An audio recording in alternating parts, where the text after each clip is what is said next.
Welcome to this week's edition of the Comic Hero Show. I'm your host, Victor Nunley, and I am the Comic Hero. Before I go on, I just want to say thanks to Chris Owen for giving me the idea of last week's episode. For all of you who haven't watched it, last week's episode, I let her 11-year-old son, Isaac, co-host. And I just hope that this will be the first of many times that I'll ever have a young person to co-host with me. So Chris, if you're watching this, and Isaac, if you're watching this, thank the both of you for helping me out. Okay, I have a few things to talk about, so without further ado, let the ranting begin.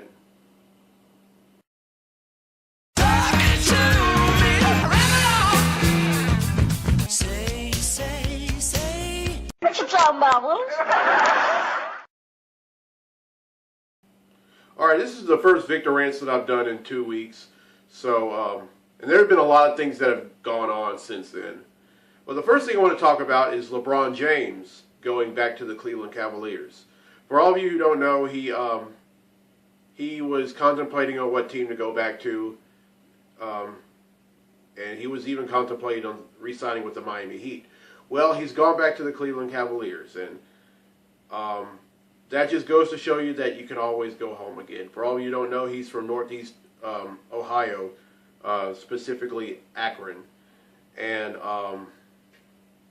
he's back. And a lot of folks are happy about it, and there are a lot of folks in Miami who are pretty upset about it.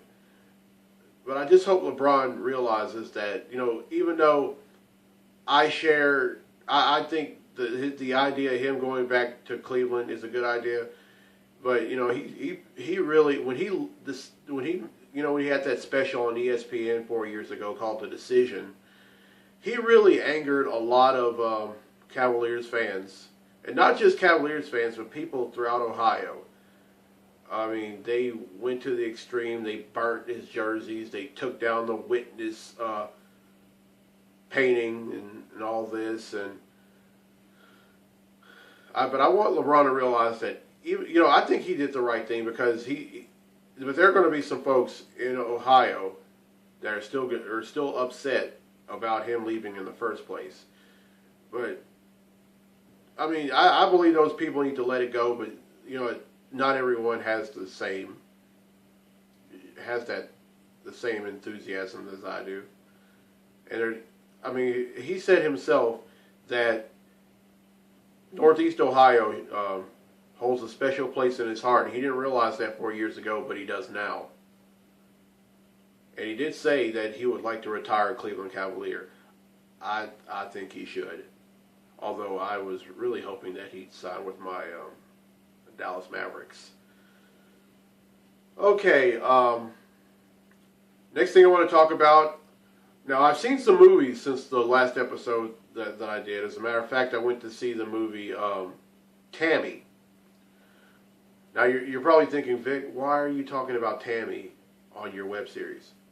Because I said from the very first episode that I'm not just going to talk about comics on this show. I'm going to talk about a lot of things.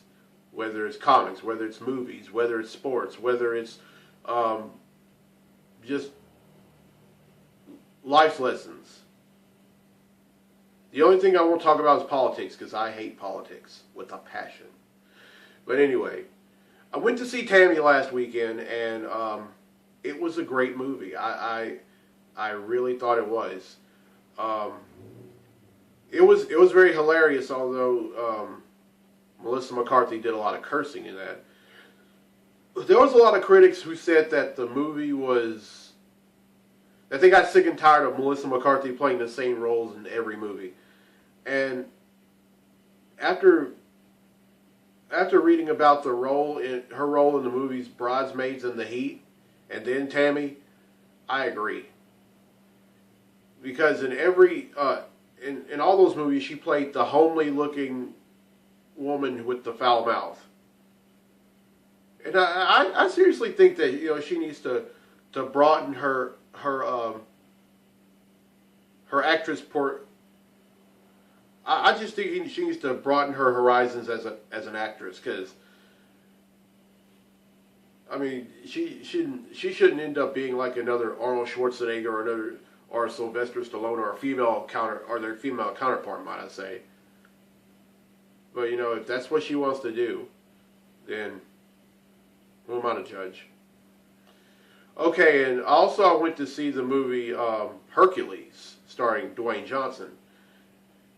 This movie was a lot better than I thought it was going to be. I mean, it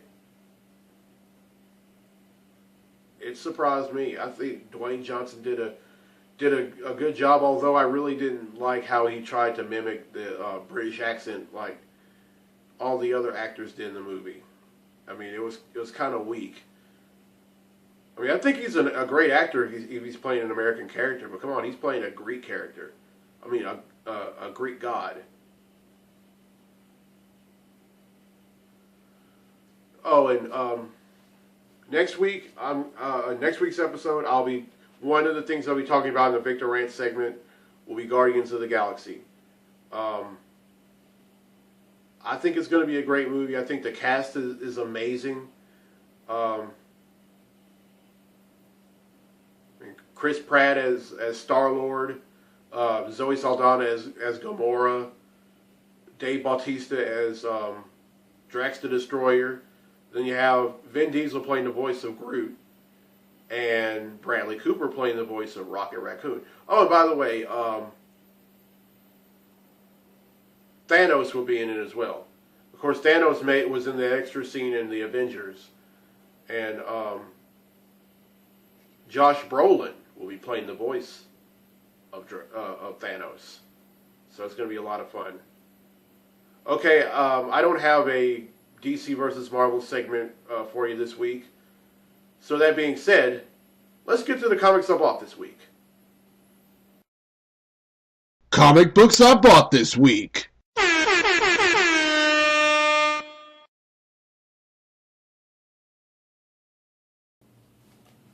Up first is Amazing Spider-Man number 4. This is a tie-in to the original Sin Story arc that's going on, and during this new volume of Amazing Spider-Man, you know, with Peter Parker finally regaining control of his body after Otto Octavius masqueraded as him for a little over a year, he has tried to build a lot of bridges. I mean, first off, he's trying to get used to the fact that he now has a doctorate thanks to Otto Octavius, which was the only good thing that he did for him, by the way. Then he has to go up against a villain who ended up having the power to disintegrate clothes, or end up taking removing all the fabric from other people's clothes. And she did the same thing with Spider-Man's costume, and she got rid of everything except for the mask. And so he had to resort to wearing another costume that didn't have pants to it, and he had to wear pants with them. And he pretty much, and in the last issue he fought, and then he's also gone up against Electro, which is one of Spider-Man's mainstay villains. And then the Black Cat, who was the victim of Spider-Man, aka Otto Octavius, she's pretty much gone after Spider-Man and wants him dead. And she's agreed to team up with Electro to do so. But in this issue, we find out that that the same spider that bit Peter Parker ends up biting another student from Midtown High only seconds later. There's a lot of cool stuff going on in the Marvel Universe, you know, with the original Sin. All right, up next is Mighty Avengers number 8. This is the Streetwise Avengers team. In other words, they don't live in the Avengers Tower or Avengers Mansion like the rest of them. They have their own places, and they're led by Luke Cage. And some of the other members have been Photon, Spectrum. Wait a minute. Photon and Spectrum. Okay, Spectrum, she used to go by Photon, whose real name is Monica Rambeau. And then the Blue Marvel, White Tiger, and the new Power Man, just to name a few. Up next is Superman number 33. Now, in the last issue, which was the first issue that was done by the new creative team of Jeff Johns and John Romita Jr., it was called The Men of Tomorrow. And there was it started off with an origin story of this some anomaly coming to Earth and destroying it. And this takes place in Nebraska.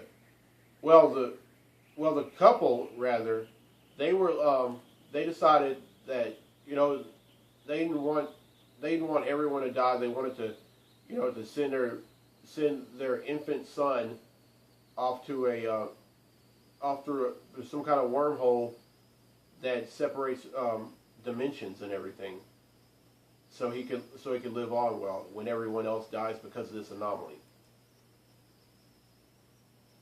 Sounds peculiar, doesn't it? I know. Well, later on in this issue, we find out that Perry White wants Clark Kent to come back to the Daily Planet, although early on in the series, Clark Kent leaves the Daily Planet because he didn't really approve of the way they were doing things there. And he also didn't approve of the owner of the Daily Planet, Morgan Edge's decision making. And he ended up starting co-founding a website called ClarkCatropolis.com, along with Cat Grant. But he has a change of heart, and he reluctantly decides to come back to the Daily Planet. But then he finds out that there was somebody that was coming. There were some bad guys that came, and then Superman tried to stop him, but he was unsuccessful at it. So this other guy comes by and helps him out, and he tells Superman about himself, and that's how it ends. And in this issue, we find out more about that strange visitor. All right, up next is Batman and Robin number 33. Now, this picks up where Robin Rises Omega number 1 leaves off. In that, we find out that Glorious Godfrey, one of Darkseid's minions from the planet Apocalypse, decides to come to Earth and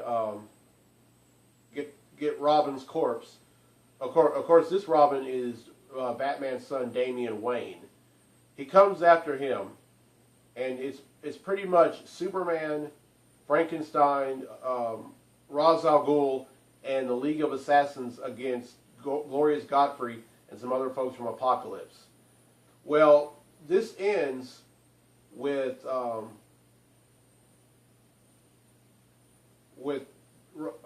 al Ghul supposedly killed, although, come on, we all know Ra's al Ghul doesn't die. He just doesn't. He hasn't died before. He will never die now.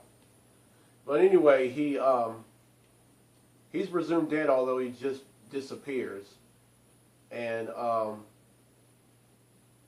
just when they were outnumbered, the Justice League ends up coming in, much to the delight of Batman. He said this is, even though they pretty much, they lost the fight. They lost the fight with Glorious Godfrey taking the corpse of Robin back to Apocalypse with him. And Batman's pretty upset about it and said, this was my fight. And so he tries to find a way to go back to go to Apocalypse to bring back Robin's corpse. And I think this issue pretty much picks up where that leaves off, with Batman going to Apocalypse. Will Robin come back to life? I don't know.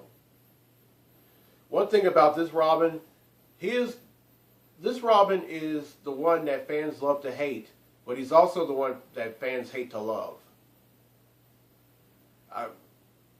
I think to me, this Robin is about 10 times worse than Jason Todd. That, and he was trained under the League of Assassins before he became Robin. All right, next up is Red Lanterns number 33. This is picking up where Red Lanterns number 32 left off. Now, the last issue they try to find Rancor, and they end up finding him, and he was chained, like he was beaten and chained up, and he was in some kind of rabbit way.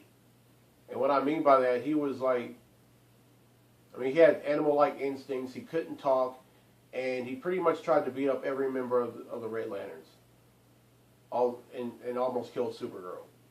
Well, after that, Guy Gardner decides to tell Supergirl, okay, there's no place for you in the Red Lantern Corps. Go to Oa, find Hal Jordan. He'll know what to do, so you don't have to be a Red Lantern anymore. Although Supergirl's pretty upset about it because she loves being a Red Lantern. But this continues off but her journey continues off with Supergirl number 32, when she does the unexpected. She has the ring removed, which is not easy because once a Red Lantern ring gets on your finger, it automatically connects to your heart. So if you have it removed, bye. And finally, Flash number 33. In the previous issues, we see the Flash from the future slowly go back to the past and kill all villains. Like, he's already killed Gorilla Grodd. He's already sent Mirror Master to the mirror dimension without the possibility of returning. He is in the last issue, he goes into Captain Cold's in the room that Captain Cold was in, and he was hooked up to heart monitors, and he's about to die. Well, the Flash decides to administer some kind of serum or some kind of poison to finally put him out of his misery. And he does this without being detected. And in the present day, and oh, by the way, this Flash, he's going back to Earth, or he's going back to the past to kill himself and prevent himself from even becoming the Flash. Okay, I can understand if he was going to go back and tell himself, don't let certain things happen. But to go back and kill himself, that's just wrong. And meanwhile, in the present, Barry Allen takes Wally West to a baseball game, and they start bonding. Because at first Wally did not like Barry at all. Oh, and we find out that and Patty Spivot, of course, is Barry Allen's girlfriend. She's very upset because he made time for him and Iris, but never makes time for her.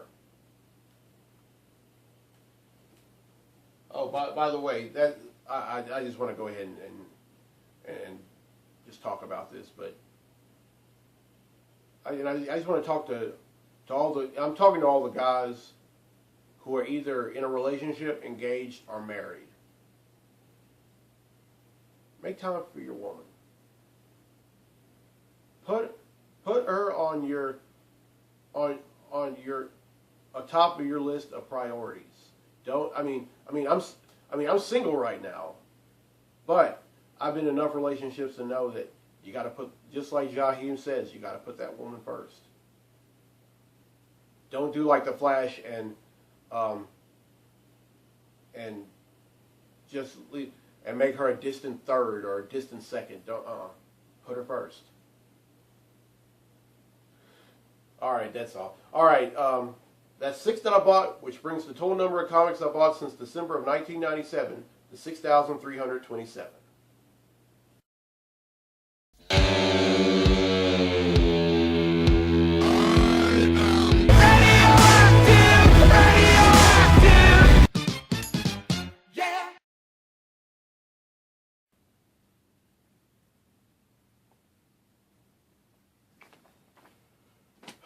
Well, I hope you enjoyed this week's episode, and I'm sorry about not being as prepared as I usually do. It's been a long, hectic week for me, especially at my job. My schedule kind of got altered, and I'm quite sure you probably know what that's like. But next week, I promise I'll put forth a better effort than I did this week. And if you have any suggestions, just let me know.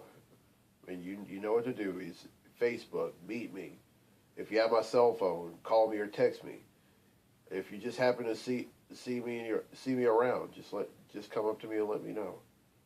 And for all of the Facebook friends that have liked the Comic Hero Fan Forum, that's what it's for you to let me know what suggestions that you may have or some ideas that you may come up with. Because I come up with some myself, but I think I would fare better if you all told me some of your ideas. All right, like I said, next week it'll be much better. It'll be much more prepared and a lot more interesting than this one. All right, I'm Victor Nunley. I'm the Comic Hero. We'll see you next week. Till then, be safe, be blessed, be a hero.